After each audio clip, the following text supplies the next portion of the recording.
What are the three biggest mistakes that executives make? Three biggest mistakes. First one probably is reading their speech. Someone from the public relations department has prepared a written speech, and the CEO stands up there and reads it. That's a big mistake because there's no warmth and it's not believable.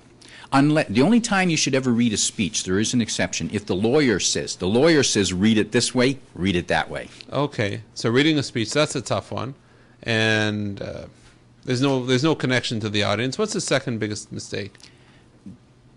When a CEO tries to use humor by telling a joke. Why is that a mistake? Well, they have the right intent, but the wrong tool, the wrong mechanism. Most jokes, see, they heard a joke yesterday while they were having coffee or in a bar, and that time it sounded pretty funny. So they thought, oh, I'll tell that joke tomorrow in my speech.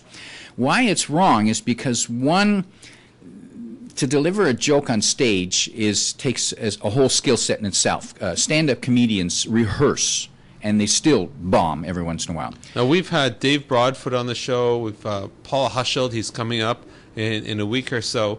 Now, these people are very good. They're pros. And there's some improvisation. Is improvisation not good then? Not when you're telling a joke. And when I say a joke, it's, there's three guys go into a bar, that type of thing. That has nothing to do, and the reason not to use it is this. Number one, they do it poorly. Number two, it has nothing to do with the message, the point that they're delivering. And third and most important is most jokes put someone down. They make fun of someone, some other profession, some other religion, some other sex, you name it. They put someone down. That's how most jokes work. That's the humor in it. And when you're standing up on the front of the stage and you're the CEO, you don't want to be pushing people away from you. The only exception is if you're making fun of the competition. So instead of telling jokes, what a CEO could do or should do, and what I recommend is they find a story about themselves, about something silly they did, a mistake they made, a mildly embarrassing moment that they're willing to reveal to the audience. And what that does is it does two things. Number one, it'll probably make the audience laugh or at least lighten up. And number two, more importantly, it means the audience will like you more because you've just admitted that you are imperfect like them. And if you want your audience to like you, show how you are like them. Even though a CEO might not at all be like, for example, a clerk or a factory worker that they're speaking to. Yes, exactly.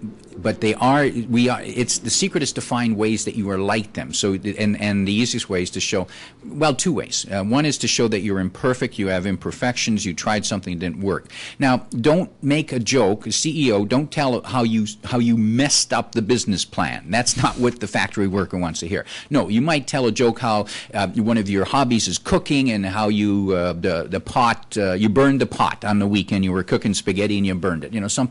Something as mundane as that, but people will relate to. Got it. What's the third biggest presentation mistake that managers and executives make?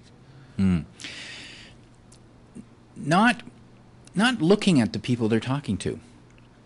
Not looking, and not making eye contact. Now, it's such a simple thing. Now, here we are sitting here right now, and we're having a conversation, and it's only the two of us, so it's pretty easy for us to make eye contact.